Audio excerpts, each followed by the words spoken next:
Jesus, vendo a multidão, subiu ao monte e ensinava aos seus discípulos, dizendo: Bem-aventurados os humildes, porque deles é o reino do céu. Bem-aventurados os que choram, porque serão consolados pelo próprio Deus. Bem-aventurados os pacientes, porque eles herdarão a terra. Bem-aventurados os que têm fome e sede de justiça, porque terão o amparo da justiça divina. Bem-aventurados os misericordiosos, porque eles alcançarão misericórdia. Bem-aventurados os limpos de coração, porque eles verão Deus face a face.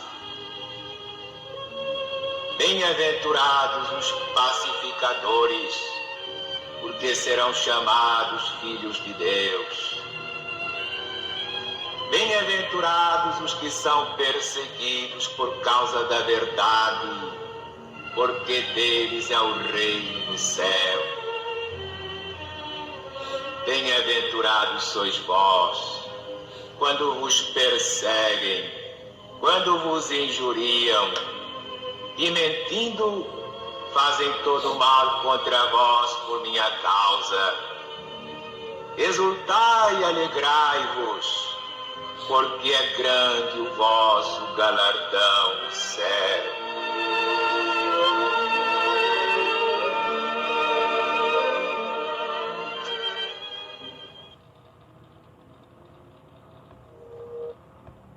Bom dia a todos, que Jesus possa nos abençoar agora e sempre.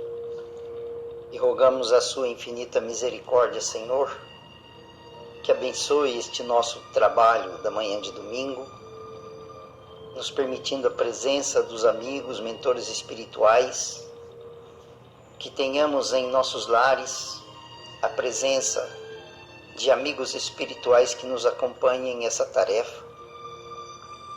Rogamos seja tornada viva as águas em nossos lares, para que sejam neutralizadas todas as forças em contrário à nossa harmonia e à nossa paz. Rogamos o vosso amparo divino, o conforto espiritual dos mentores deste trabalho e que nos acompanhem por todo o tempo dessa nossa tarefa. Na graça de Deus, o nosso Pai. Que assim seja. Graças a Deus.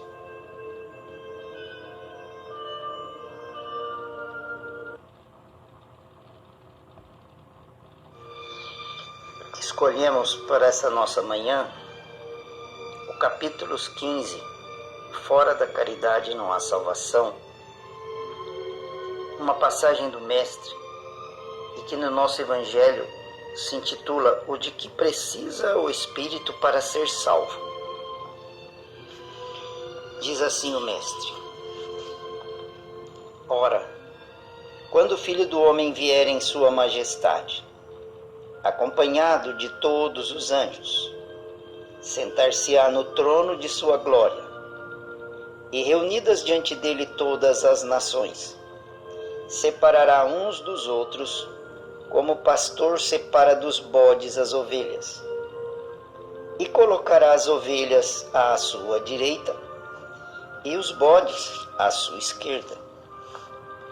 Então dirá o rei aos que estiverem à sua direita: Vinde, benditos de meu Pai, tomai posse do reino que vos foi preparado desde o princípio do mundo.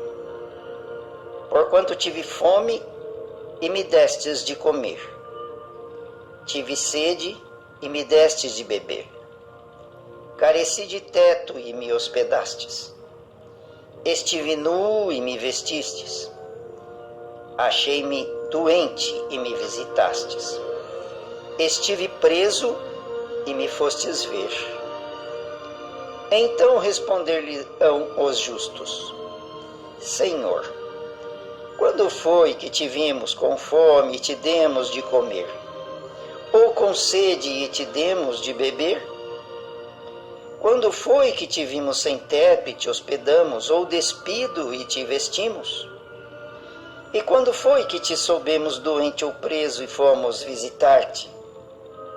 O rei lhes responderá: em verdade vos digo, todas as vezes que isso fizestes a um destes mais pequeninos dos meus irmãos, foi a mim mesmo que o fizestes. E dirá em seguida aos que estiverem à sua esquerda: afastai-vos de mim, malditos, ide para o fogo eterno, que foi preparado para o diabo e seus anjos.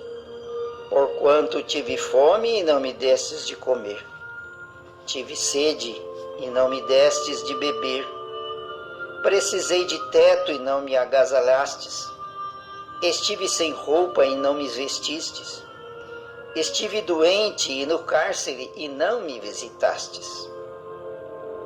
Também eles lhe replicarão: Senhor, quando foi que te vimos com fome e não te demos de comer, com sede e não te demos de beber, sem teto ou sem roupa, doente ou preso e não te assistimos? Então lhes responderá o rei: em verdade vos digo, todas as vezes que faltastes com assistência a um destes mais pequenos, deixastes de tê-la para comigo mesmo. E estes irão para o suplício eterno, e os justos para a vida eterna. São Mateus capítulos 25, versículos 31 a 46.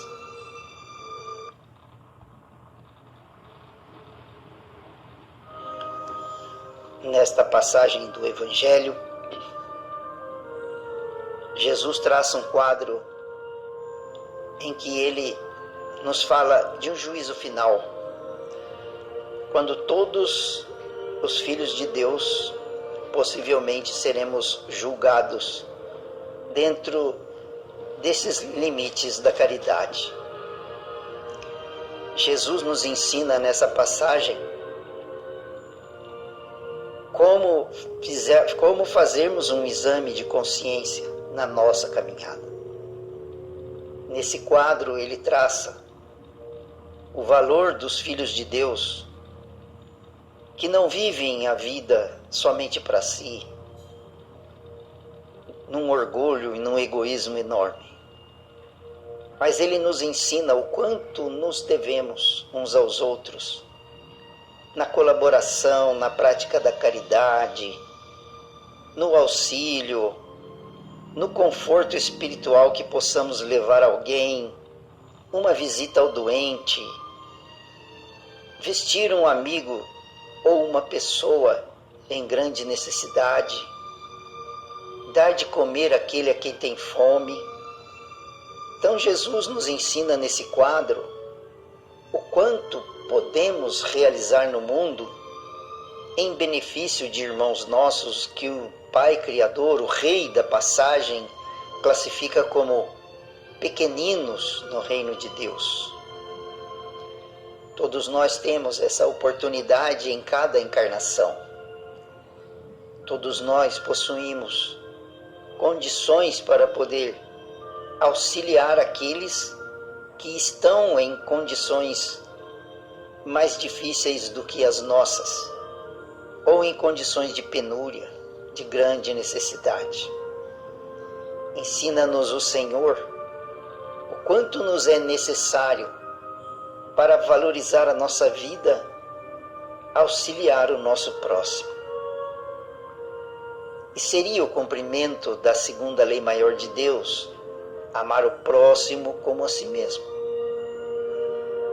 Esse traço é rigoroso e vigoroso quando ele fala daqueles que vivendo uma vida de egoísmo, egocentrismo, estarão se condenando a suplício eterno, aquele que foi criado pelo diabo e seus anjos. Uma figura enérgica, bastante impactante como esta. Mas podemos imaginar esse juízo final que Jesus fala nessa passagem, como sendo todos nós que nos desencarnarmos, quando desencarnarmos, estarmos passando por um exame de consciência próprio, pessoal, buscando saber se durante a encarnação aproveitamos todas as oportunidades de servir ao nosso próximo. Quantas criaturas desencarnam no mesmo dia nesse mundo todo? Todos eles, diariamente, todos nós diariamente, passamos por esse exame de consciência, que é esse quadro traçado pelo nosso Mestre. E o que seria esse suplício eterno? O sofrimento do arrependimento. Olharmos para trás e vermos uma encarnação em que nada fizemos em favor do próximo. Só pensamos em nossas dores, em nossas necessidades. Só pensamos naquilo que seria o bom para nós e nos esquecendo dos nossos irmãos de humanidade. No mesmo capítulo do Evangelho, existe um trechinho aqui também que chama muito atenção e que diz o seguinte: no quadro que traçou do juízo final, deve-se, como em muitas outras coisas, separar o que é apenas figura e alegoria. Há homens como as quem Jesus falava, ainda incapazes de compreender as questões puramente espirituais, tinha ele de apresentar imagens materiais chocantes e próprias a impressionar. Para melhor apreenderem o que dizia, tinha mesmo de não se afastar muito das ideias correntes quanto à forma, reservando sempre ao porvir a verdadeira interpretação de suas palavras e dos pontos sobre os quais ele não podia explicar-se claramente.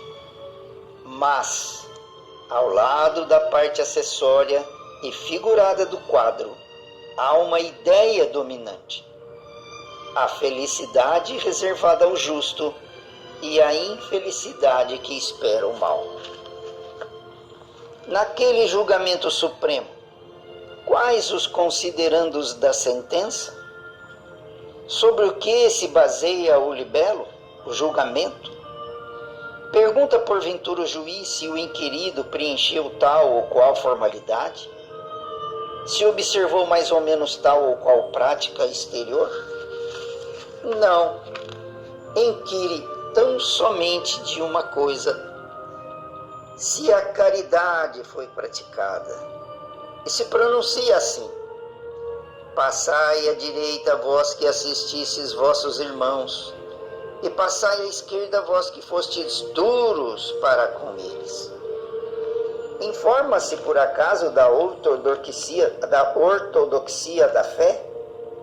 Faz qualquer distinção entre o que crê de um modo e o que crê de outro?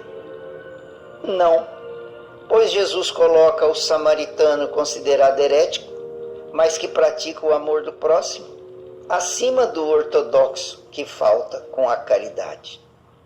Não considera, portanto, a caridade apenas como uma das condições para a salvação, mas como a condição única.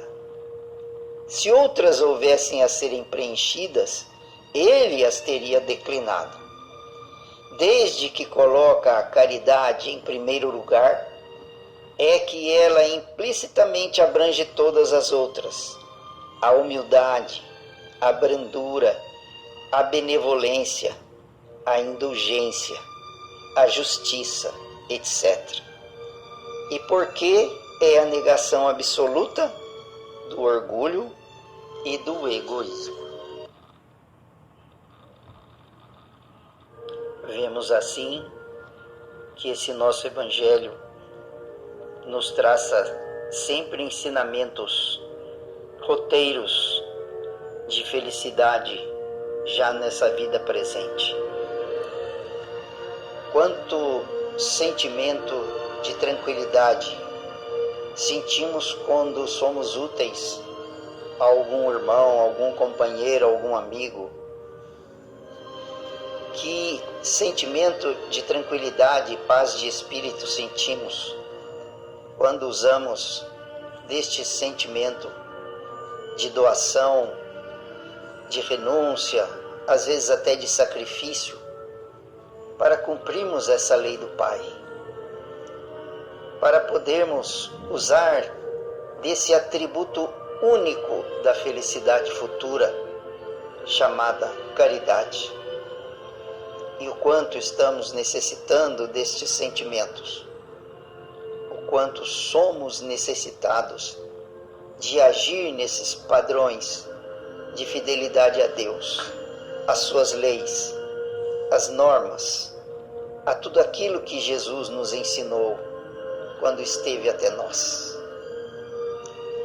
E vamos assim aproveitar então essa graça divina, essa nossa união de sentimentos, e rogarmos a Jesus: Senhor e Mestre, abençoe a todos aqueles que se valem desses trabalhos da manhã de domingo, que os nossos assistidos, que se encontram distanciados da nossa casa, estejam recebendo as suas bênçãos, a vossa luz, seus eflúvios divinos, o amparo dos Espíritos que nos abençoam nos trabalhos da nossa casa. Rogamos também pelos Espíritos envolvidos nessas necessidades desses nossos irmãos encarnados. Rogamos também, Senhor, pela nossa seara, por todos os trabalhos que continuamos, com a vossa ajuda, as bênçãos dos irmãos espirituais, promovendo, mesmo à distância, nessa nossa casa querida. Que o Senhor nos abençoe a todos os trabalhadores encarnados e desencarnados, que as suas bênçãos sejam extensivas aos nossos irmãos de humanidade, principalmente os que estão de corações endurecidos, aqueles que estão distraídos da sua caminhada, não percebem a grande oportunidade de servir. E como na passagem do Evangelho, fica bem claro que todo o serviço ao próximo é trabalho, é atividade, é em contribuição com a misericórdia divina, é estarmos agindo diante dessa graça divina. Que sejam benditos esses nossos irmãos de humanidade, os que estão passando por dificuldades, por sofrimentos, os que estão por provações difíceis e os que ainda se encontram distraídos, Senhor, da vossa realeza divina. Que assim seja, graças a Deus.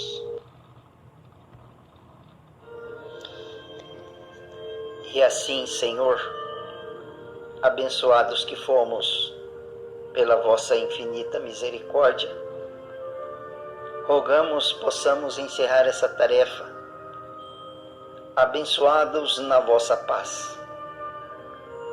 Tudo o que nos foi permitido por esse vosso amor maior, possamos ter em bênçãos por toda a nova semana. Estejamos nós unidos a esses mentores espirituais, deles recebendo esse amparo divino, a guarda, a inspiração, tudo o que necessitamos para a nossa caminhada.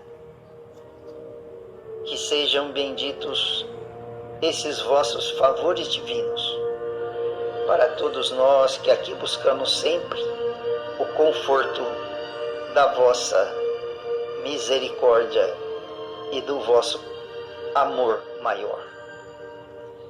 Que tudo seja, Senhor, na graça de Deus, o nosso Pai, Que assim seja. Graças a Deus.